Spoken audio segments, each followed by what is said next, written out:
Ladies and gentlemen, boys and girls, welcome to another episode of Tag Along, a web show where we talk about faith and society. I'm your host, Bilal Khan, and I have here with us Saad Tasleem. Welcome back to Houston. Jazakallah khair, good to be here. So basically, Saad is here doing some, developing some added promotional material for his class, Trends, which talks about, culture, identity, self-esteem, body image, the general principles that go into fiqh in terms of how do we go about discussing and understanding fiqh, as well as specific issues, right? More so the fiqh of clothing. Okay. Yeah. So, and how much of the class would you say is about clothing? So, I would say about 50% is about clothing. Are you being generous? But in terms of specific fiqh issues, Yeah. I would say it's less than 25%. Okay. So cool. I included the other 25% because in the general principles, we mentioned clothing. Yeah. So one of the things is being somebody who not only is helping produce some of the advertising and marketing material, I also get to see a lot of the comments that come. Now, when it comes to sharing comments and getting people's feedbacks, it's usually a hit or a miss. So now this is one comment that you did get to see. Yeah. And I found it interesting, and I wanted us to discuss it. So I'm just going to go right ahead into it. Let's talk about this comment. I can't wait. Okay. So this comment is on YouTube for the video, What is Islamic Fashion? And it is by Khalid bin Walid. The Khalid bin Walid? Well, let's see. I mean, it's about 1400 years late, but... Maybe somebody invented a time machine, went back in time. He learned English and came back. Or maybe it's Khalid and his dad's name is Walid. Oh, that's possible too. Like Sheikh Walid's son.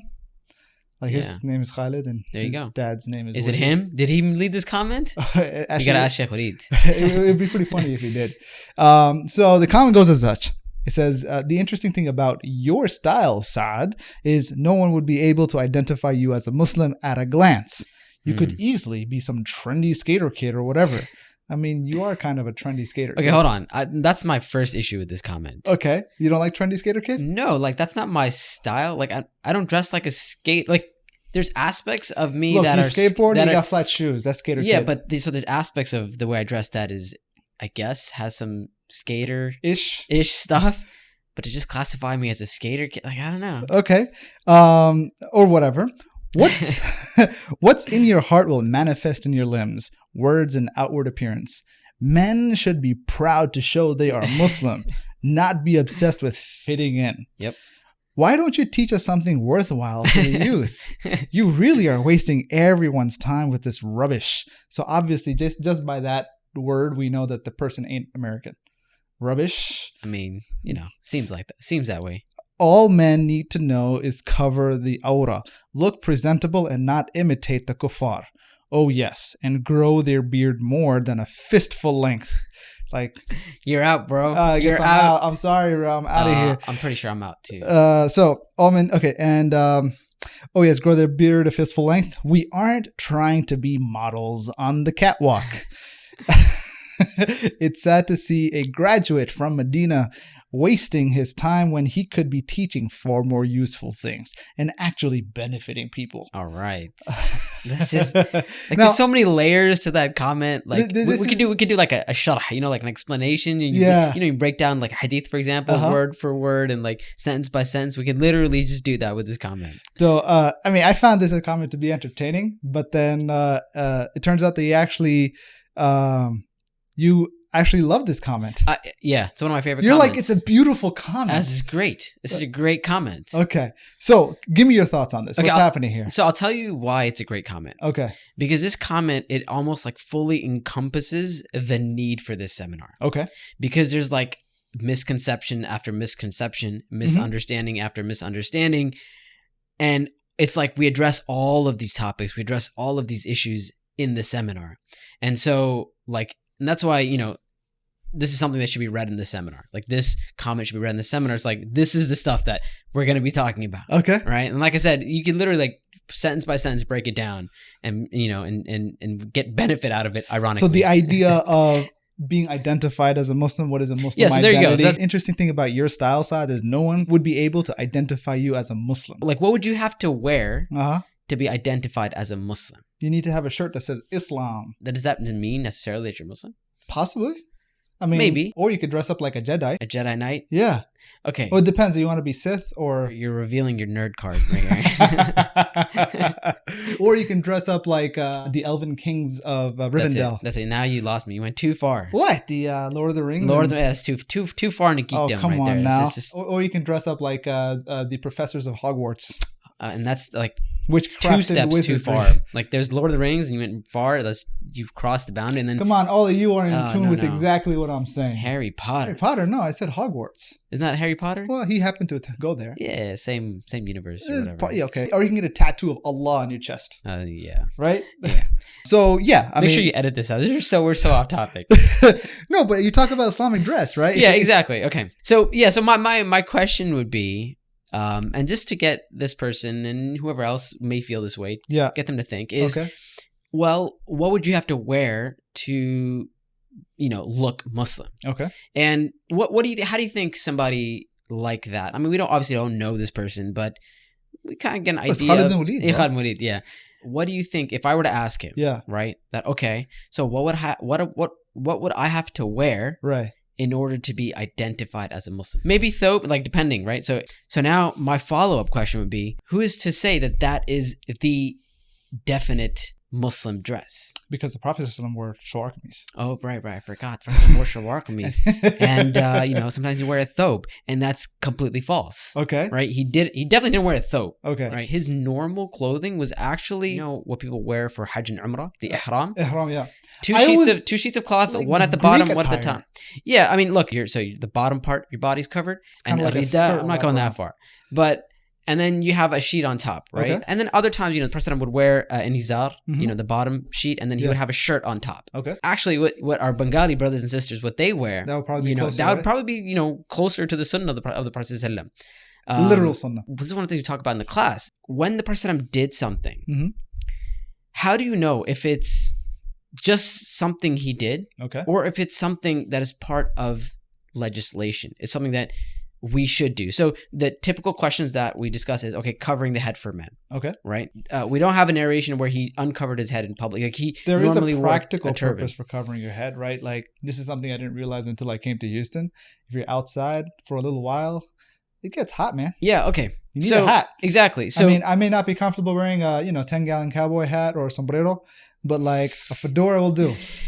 I have my own thoughts on fedoras, but I'm not going to get in. I'm not going to go there. I'm not trying to offend anybody who wears fedoras. Excuse me. He's talking about me. No, I'm just, anybody who wears fedoras. I'm not trying to. Those are fedoras. Wow, I didn't even notice those. He has a thing of fedoras. I have an entire coat rack of fedoras hanging out right over there. Look, man, if you as I always say, if you like it, makes you feel good, if you're comfortable in it, alhamdulillah, rock it and be proud of it. I think I'm gonna go grab one right now. And then please don't do that. please don't do that. Yeah. So when the Prophet did something, is it considered something? Which You're like, wait, you actually have fedoras? I thought you were joking. And then I actually saw the fedora. But yeah, so did the Prophet do something because it was just normal habit, or is it something which is encouraged in the Sharia, right? So we talk about like, how do you distinguish between the two? Okay. Because there's things the Prophet did that were simply his personal preferences. Well, if you're a individual who follows the madhab of Ibn Hazm and al-Dahri school of thought, you would say that's all legislation, wouldn't you? No, because they're literalists. No, even let's give respect where respect is due. Okay. Even the Dhahri scholars didn't say that just because the Prophet did something, it became sunnah in the sense that, look, and that's the other thing. What do you mean by sunnah? Okay. So when we mentioned this in the class, hold on. Sunnah, as in actions and things attributed to the Prophet, there's no reward attached to it necessarily, Okay. And then there's sunnah, as in the scholars of fiqh, when they say something is sunnah, they mean classification of law. Exactly. It means it's mustahab. It means something which is that you're rewarded for if you do it. Okay. And if you don't do it, obviously you're not sinful. Yeah. But if you do it, you're rewarded for it. So when we look at things the Prophet did, even the Dhahri scholars distinguish between something which is just his habits, his personal preferences, whatever, as compared to something that you are actually rewarded for. So you're saying that simply asking, what would Muhammad do? WWMD. would not be the appropriate approach to life? It would be, because if you're talking about what he did in terms of his behavior, then yes, absolutely. Everything the Prophet did is awesome and amazing. Okay. We're not talking about that. What are we talking about? We're talking about in terms of how he dressed. But that's what he certain did. Preferences. Okay, so looking Muslim is one thing. Right? Yeah. The other is wait. We're not done with that, right? So if it's not thobe, if it's not sharwal qamis, then what is it? Okay. Right, and that's why Imam Ibn Qayyim rahimahullah ta'ala, he addressed this issue a long time ago. Mm-hmm. He said the sunnah of the Prophet, meaning the way of the Prophet, is to wear what Allah provided for him. Okay. See, he wore the clothes that everybody else was wearing. Yeah. Right? So Imam Ibn Qayyim says that is sunnah. Okay. To wear the clothes of the people that you're living amongst. Okay. So that is, that would, and that... One brain teaser that comes up is like, all right, so the kuffar of Mecca probably also dressed like the Prophet ﷺ. They did. Okay, so the question is, are they dressing Islamic, or is the Prophet ﷺ dressing like a non-Islamic? Yeah, and we can't say either, because they're both incorrect. Okay. Because Islamic dress is not specific pieces of clothing. Okay. Right? It's Islamic dress. We mentioned this in the seminar, but Islamic dress is that dress which fulfills the Islamic requirements. Okay. As simple as that. So this t-shirt, for example, if it fulfills the requirements, we'd say it's an Islamic dress. Okay. It's as simple as that. Gotcha. Right? Okay. So then it's what is Islamic dress? That addresses that question. But then we're also looking at what's in your heart will manifest in your limbs. Meaning, and I don't like judging. I don't believe that. People could be really bad inside, but what manifests in their limbs? No. Look, there's truth to that statement, okay. but it's more to it than that, right? Okay. But I think the point that the brother or sister, could be sister, we don't know, could be an Khalid alias. bin Walid? No, sometimes it could be an alias. I don't know. Okay. Right. Anyway, side point. But yeah, so I think the point that the brother or sister is trying to make is that if you were Muslim on the inside, you'd be Muslim on the outside. Okay. Like you would look Muslim. But that goes once again back to, and what this person is lacking really is knowledge and understanding of the issue. And that's why it's like one misconception leads to another, which leads to another, which leads to another. So based off of the premise that, Muslims wear these specific types of clothes, right? Therefore, if you're not wearing those specific types of clothes, that means Muslim. Exactly. Okay. Right? That on the inside, so you're it's not Muslim. Almost like ultimatum-like. Of course. Okay. And that's it's just, these issues, it's a slippery slope. And, ignorance is a slippery slope. We cannot say, if the person did something, we can never say it's bad. But we can't also at the same time go to the other side of the spectrum and say, hey, that's Islam. Just be very clear here, because sometimes people misunderstand. We can't necessarily say that is Islam. The question is, how do you distinguish between the two? Okay. Like, is it just something a person did, or is it something that was part of the legislation? And that's what we discussed in the seminar. So take the seminar so you can get a good understanding of that issue, inshallah. Okay.